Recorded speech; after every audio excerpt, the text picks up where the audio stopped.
రేపే విజయ ఏకాదశి. విజయ ఏకాదశి ప్రాముఖ్యం ఏంటి? అసలు విజయ ఏకాదశికి ఆ పేరు ఎలా వచ్చిందో తెలుసుకుందాం. విజయ ఏకాదశి ఎప్పుడొస్తుంది? ఫాల్గుణ మాసంలో కృష్ణ పక్షంలో వచ్చే ఏకాదశి పేరు విజయ ఏకాదశి అన్నమాట. ఈ విజయ ఏకాదశి గురించి స్కంద పురాణంలో వర్ణింపబడింది. ఫల్గుణ మాసంలో కృష్ణ పక్షంలో వచ్చే ఏకాదశి గురించి ఒకసారి ధర్మరాజు కృష్ణుడిని అడిగాడనమాట.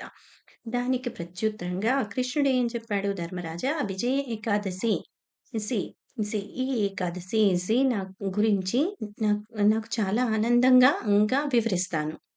నేను చాలా ఆనందంగా వివరిస్తాను. ఎందుకు? ఏకాదశి వ్రతం ఎవరైనా పాటించారంటే, వారి యొక్క పాపాలన్నీ నశించిపోతాయి అని చెప్పి ఇంకా వివరణ ఇస్తున్నాడనమాట కృష్ణుడు. అయితే ఒకసారి నారదుడు బ్రహ్మదేవుడిని సమీపించి, బ్రహ్మని కూడా ఇదే ప్రశ్న అడిగాడనమాట. విజయ ఏకాదశి సి విజయ ఏకాదశి పాటించే వాళ్ళు సాధించే ఫలితాలు నాకు వివరించండి అని అడిగారనమాట. చాలా వినమ్రంగా అడిగిన నారదుడికి బ్రహ్మదేవుడు ఇటు ఇలా చెప్తున్నాడు. ఏంటి? ఈ విజయ ఏకాదశి చాలా పవిత్రమైనది. సకల పాపాలు నశింపజేయలస్తుంది. పేరుకు తగ్గినట్టే చాలా గొప్ప ఫలితాలిస్తుంది.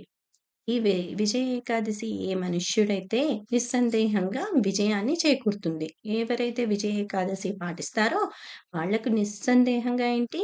విజయం సాధిస్తారనమాట. ఏ పనిలో ఎన్ని అనుకుంటారో ఆ పనిలో విజయం సాధిస్తారు. ఎలా సాధిస్తారు? దీనికొక ఉదాహరణగా ఏం చెప్పారంటే, తండ్రి ఆజ్ఞ మీదకి శ్రీరామచంద్రుడు తన భార్య అయిన సీతాదేవితోనూ, సోదరుడు లక్ష్మణ్‌తోనూ 14 ఏళ్ళు వనవాసానికి వెళ్ళినప్పుడు కొంతకాలం ఏం చేశారు? పంచవటి పంచవటి అనే అరణ్య ప్రాంతంలో కొంతకాలం నివసిస్తూ ఉండేవారనమాట. ఆ వనంలో ఉన్నప్పుడు ఏమైంది? సీతాదేవిని రావణాసురుడు అపహరించాడనమాట. అపహరించిన తర్వాత ఏమైంది? శ్రీరాముడు ఎప్పుడైతే సీత యొక్క వియోగంలో ఉంటారో, శ్రీరాముడు కూడా చాలా దుఃఖ సముద్రంలో ఎక్కడైతే భార్య లేదో, అప్పుడేమవుతుంది దుఃఖించవలసింది కదా! చాలా బాధపడుతూ చాలా దుఃఖ సముద్రంలో మునిగిపోతాయి. తర్వాత ఏమయింది? సీతాదేవిని అన్వేషిస్తూ ఉందామని లక్ష్మణుడు అడవి తిరుగుతూ ఉంటారనమాట. అక్కడేమైంది? మరణ మరణ మరణింపనున్న పక్షిరాజైన జటాయుడిని చూసారు. జటాయువుని కలిసారనమాట. సీత గురించి జటాయువుకి ఏం తెలుసు? సీతను ఇలాగా సుడనే రాక్షసుడు అపహరించాడు అని తెలుసనమాట. ఆ సమాచారాన్ని శ్రీరాముడికి తెలియజేసి ఆయన తుది శ్వాస విడిసి వదిలేశారు. వదిలేసిన తర్వాత ఆయనకేంటి భగవంతుడి చేతిలో ఈయన తుది శ్వాస వదిలేటప్పటికి ఆయన వైకుంఠానికి వెళ్ళిపోయాడు. జటాయువు వైకుంఠానికి వెళ్ళిపోయాడు. తర్వాత కొంతకాలానికి ఏమైంది? శ్రీరాముడు సుగ్రీవుడితో స్నేహం చేశాడు. సుగ్రీవుడితో స్నేహం చేసి వాలిని చంపేశారు. వాలిని చంపిన తర్వాత రామచంద్రుడేంటి చాలా పెద్ద వానర సేనను ఏర్పాటు చేసుకున్నారు. చేసుకున్న తర్వాత ఏమవుతుంది? చేసుకున్నప్పుడు ఒకసారి ఏమవుతుంది? హనుమంతుడు ఉన్నాడు కదండీ! హనుమంతుడు లంకలోకి వెళ్ళి అశోక వ ఎ అశోకవాణి వనానికి వెళ్ళి సీతను చూసి రాముడు అంగుళీకి ఇస్తాడు కదండీ! ఉంగరం. ఆమెకు సమర్పించి ఆమెను చూసి ఆమెతో కూడా మాట్లాడి తర్వాత తదనంతరం హనుమంతుడు తిరిగి రామచంద్రుడి దగ్గరికి వచ్చేస్తాడనమాట. వచ్చిన తర్వాత హనుమంతుడు సీతమ్మ ఎక్కడుంది? అంటే సీతమ్మ లంకలో ఉంది అనేది నిర్ణయించుకుని అప్పుడేంటి అందరూ కలిసి సుగ్రీవుడు, శ్రీరాముడు, లక్ష్మణుడు వీళ్ళందరూ కలిసి లంకపై దండెత్తడానికి నిశ్చయించుకుంటారనమాట. లంకపై దండెత్తి రావణాసుడిని చంపేయాలి అని. అలా అని చెప్పేసి ఏమైంది? అందరూ పెద్ద వానర సేనని ఏర్పాటు చేసుకున్నారు కదా! అందరూ వానర సేన అంతా కూడా వచ్చి సముద్రం దగ్గర ఆగిపోయింది. అక్కడ సముద్రం దగ్గర ఆగిపోయేటప్పటికి ఏంటి? సముద్రం చూస్తే చాలా పెద్దదిగా ఉంది. సముద్ర తీరానికి అందరూ వచ్చేసారు. అప్పుడు లక్ష్మణ్‌తో ఇలా అంటున్నారనమాట. రాముడు ఏమన్నాడు? "ఇక్కడ తిమింగలాలుంటాయి, మొసళ్ళు చాలా భయంకరమైన అయిన జలచరాలతో నిండి ఉంది కదా! ఈ సముద్రం. దీన్ని దాటగలము" అని అంటాడు. అనేటప్పటికేంటి రాముడు ఇలా మాట్లాడేటప్పుడు లక్ష్మణుడు మాట్లాడుతున్నాడనమాట. లక్ష్మణుడు అంటాడు, "ఇటు నీవే దేవదేవుడివి. అంటే, అంటే పరమ పురుషుడివి. ఆది పురుషుడివి నీవే. నీకు తెలియనిదంటూ ఏమన్నా ఉందా? ఏదీ లేదు.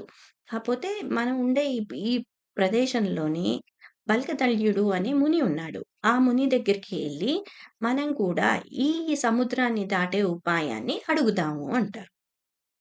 అని లక్ష్మణుడు చెప్పేటప్పటికి శ్రీరాముడు వారు కూడా సరే అని ఇద్దరు ఏంటి రాముడు డు డు డు లక్ష్మణుడు వానర సేనలో ప్రముఖులందరూ కూడా ఆ ముని యొక్క ఆశ్రమానికి చేరుకుంటారు. ఆ ముని దగ్గరికెళ్ళి ఆ మునికి వందనాలు చేస్తారు. వందనాలు చేసిన తర్వాత ఆహ్, అయితే ఏమవుతుంది? ఆయన ఆయన ఆయనేంటి సర్వజ్ఞుడు కదా! ఆయన సర్వజ్ఞుడు కాబట్టి, ఆయనకి బ్రహ్మోపదేశం అయిపోయింది కాబట్టి, ఆయనకి శ్రీరామచంద్రుడే ఆది పురుషోత్తముడు. మర్యాద పురుషోత్తం శ్రీరాముడు రాముడు అని చెప్పి సాక్షాత్తుగా విష్ణుమూర్తి అవతారం అని తెలిసి ఆయన చాలా సంతోషపడిపోతాడనమాట. సంతోషపడి ఆ ముని శ్రీరాముడి దగ్గరికి వచ్చి ఈ "ఏమయ్యా! ఏ కార్యం గురించి నువ్వు నన్ను ఇక్కడికొచ్చావు?" అని ప్రశ్నిస్తారు. ప్రశ్నించేటప్పుడు రాముడంటాడు, "ఏడు దానవులతో పోరాడి లంకను జయించాలి. కాపోతే ఏంటి లంకని చేరాలి అంటే వానరసేన అంతా ఉంది. కాపోతే ఈ సాగర తీరాన్ని ఎలా దాటాలి?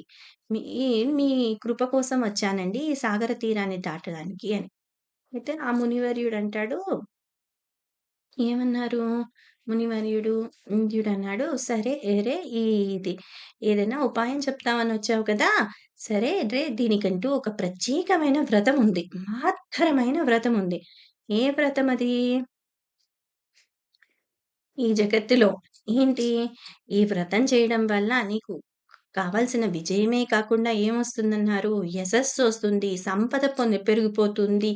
ఇది అసాధారణమైన నీ యుద్ధంలో నువ్వే జయిస్తావు. నీకు ఈ వ్రతం చేయడం వల్ల నీకు సాటి లేనిదంటూ ఏది ఉండదు. అన్నీ నీ చెంతకే వస్తాయి" అంటారు. అంటే అప్పుడు ఏం చేయాలి అని అడుగుతారు. అంటే మహత్తరమైన వ్రతం ఏంటి? ఈ ఏకాదశి వ్రతం ఉంది. ఏకాదశి వ్రతం ఎప్పుడు చేయాలి? ఎలా చేయాలి అంటారు. వచ్చే ఏకాదశి వచ్చే ఏకాదశి విజయ ఏకాదశి అని ప్రసిద్ధంగా చేశారు. అది ఏ నెలలో వస్తుంది? ఫల్గుణ మాసంలో కృష్ణ పక్షంలో వచ్చే ఏకాదశిని విజయ ఏకాదశి అంటారు. అది విజయ ఏకాదశి అని చాలా ప్రసిద్ధం. ఈ ఏకాదశి వ్రత పాలన నీవు వానరసేనతో పాటు ఈ సముద్రాన్ని దాటగలుగుతావు. ఈ యొక్క వ్రతాన్ని చేస్తే మీరందరూ ఈ వానరసేన దాటగలుగుతారు. సరే. ఇంకా ఇంకా ఇప్పుడు ఈ వ్రత విధానాన్ని చెప్తాను విను అంటారు. ఈ వ్రత విధానం ఏంటి? ఏకాదశి ముందు రోజున బంగారం గాని, వెండి, రాగి లేదా మట్టి కుండలో నీరు దింపి, దానిపైన మామిడాకులను అలంకరించి, తర్వాత సప్తదా సప్తధాన్యాలతో అలంకరించిన వేదిక పైన ఉంచి, దానిపైన నారాయణుడి యొక్క స్వర్ణమూర్తిని నిలపాలి. ఏకాదశి రోజున నువ్వు తెల్లవారినే ఆరుజామునే స్నానం చేసి తులసీ దళాలు, గంధము, పూలు, పూలమాలలు, ధూపదీపాలు నైవేద్యం ఇవన్నీ నారాయణుడికి సమర్పించిన తర్వాత ఏమవుతుంది? ఆ రోజంతా భగవంతుడి యొక్క నామాన్ని గాని, భగవంతుడి యొక్క లీలల్ని గాని, భగవంతుడి యొక్క గుణాలను గాని నీ అదే భగవంతుడి యొక్క పాదాల మీద మనసుని లగ్నం చేసుకొని, ఆ రాత్రంతా కూడా జాగారం చెయ్యి. జాగారం చేసిన తర్వాత మర్నాడు ప్రాతకాలమే సూర్యోదయం తర్వాత ఏం చెయ్యి? ఈ ఈ కుంభం ఉంది కదండీ! ఈ మట్టి ఉండకి ఉండకి మామిడాకులు పెట్టి, మామిడాకుల పైన బంగారంతో ఎంతో విష్ణుమూర్తి ప్రతిమను పెడతారు కదా! ఎవరికి దానం చేయాలి? బ్రహ్మచారి వ్రతం ఇస్తూ ఉన్న బ్రాహ్మణునికి దానం చెయ్యి అంటాడు. అలా దానం చేసియడం వల్ల ఏమవుతుంది? ని ఈ విధంగా నీవు ఇది చేయడం వల్ల ఏమవుతుంది? నిశ్చింతగా నీ శత్రువులందరిని ఓడిస్తావు అని చెప్తారనమాట. ఆయన ఈ ముని యొక్క ఆదేశానుసారం శ్రీరాముడు కూడా ఆ ఏకాదశి వ్రతాన్ని పాటిస్తాడు.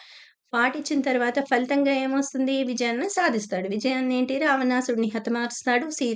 సీతాదేవితో పాటు అయోధ్యకి చేరుకుంటారు కదండీ! అలా ఈ ఏకాదశి వ్రతము యథావిధిగా పాటించిన వ్యక్తి ఖచ్చితంగా ఇహపరాల్లో కూడా విజయాన్ని సాధిస్తాడు. ఈ ప్రకారంగా ఎవరు చెప్పారిక్కడ? బ్రహ్మదేవుడు నారదుడికి చెప్తున్నాడు. అలానే కృష్ణుడు ధర్మరాజుకి చెప్పారనమాట. అలా ఈ ఇలా ఈ వ్రతాన్ని తప్పకుండా పాటించాలన్నాడు. ఈ వ్రతము ఏంటి? ఈ వ్రతం చాలా కష్టంగా ఉందండి. నేను పాటించలేను అన్నారనుకోండి, రోజు మనం అన్నాన్నే తింటూ ఉన్నాం కదండీ! ఈ రోజుకి మన డైట్‌లో కొంచెం మార్పు చేసుకొని, పాలు, పళ్ళు, దుంపలు తిన్నామనుకోండి, ఇవి తినడం వల్ల మనం ఏకాదశి వ్రతం పాలిస్తాం. ఏకాదశి వ్రతంలో ఏంటి? ఎప్పుడు భగవంతుడి యొక్క నామాన్ని గుర్తుకు చేసుకుంటూ ఉండాలి. భగవంతుడి యొక్క లీలలు. ఇవి చేయడం వల్ల ఏమవుతుంది? మీరు ఎన్నో కోట్లన్న పాపాలన్నీ కరిగిపోతాయి. ఇప్పుడు చూడండి ఒక రూముంది. ఆ రూమ్ నిండా మనకి పత్తి ఉంది. ఆ పత్తిని చిన్నదైన ఇంకా నిప్పురవ్వతో వెలిగించామనుకోండి, పత్తి ఏమవుతుంది? 5 నిమిషాల్లో ఆ రూమంతా ఖాళీ అయిపోతుంది కదండీ! పత్తి నిండిన రూమ్. అలానే మనం ఎన్నెన్నో తెలిసి చేసిన తప్పులుంటాయి, తెలియక చేసిన తప్పులుంటాయి, వాక్‌తో చేసిన తప్పులుంటాయి, చేతులతో చేసినవి, కాళ్ళతో చేసినవి, రకరకాల తప్పులన్నీ కూడా నశించిపోతాయన్నమాట. అంటే సర్వ పాపాలు నశించేస్తాయి. ఈ ఒక్క ఏకాదశి చేయడం వల్ల. దీంతోనే ఏమొస్తుంది? ఏదనుకుంటే దానిలో విజయాన్ని సాధిస్తూ ఉంటారు. కాబట్టి ఈ విజయ ఏకాదశి వ్రతాన్ని ప్రతి ఒక్కరూ ఆచరించి, ఈ మహిమను విన్నా ఈ ఈ వీడియోని గనుక మీరందరూ చూసినట్టయినా సరే, మీరు వాజపేయి యజ్ఞం చేసిన ఫలాన్ని మీ దాంట్లో వేసుకుంటున్నారు. అంటే వాజపేయి యజ్ఞం చేసిన ఫలం మీకొచ్చేస్తుందనమాట.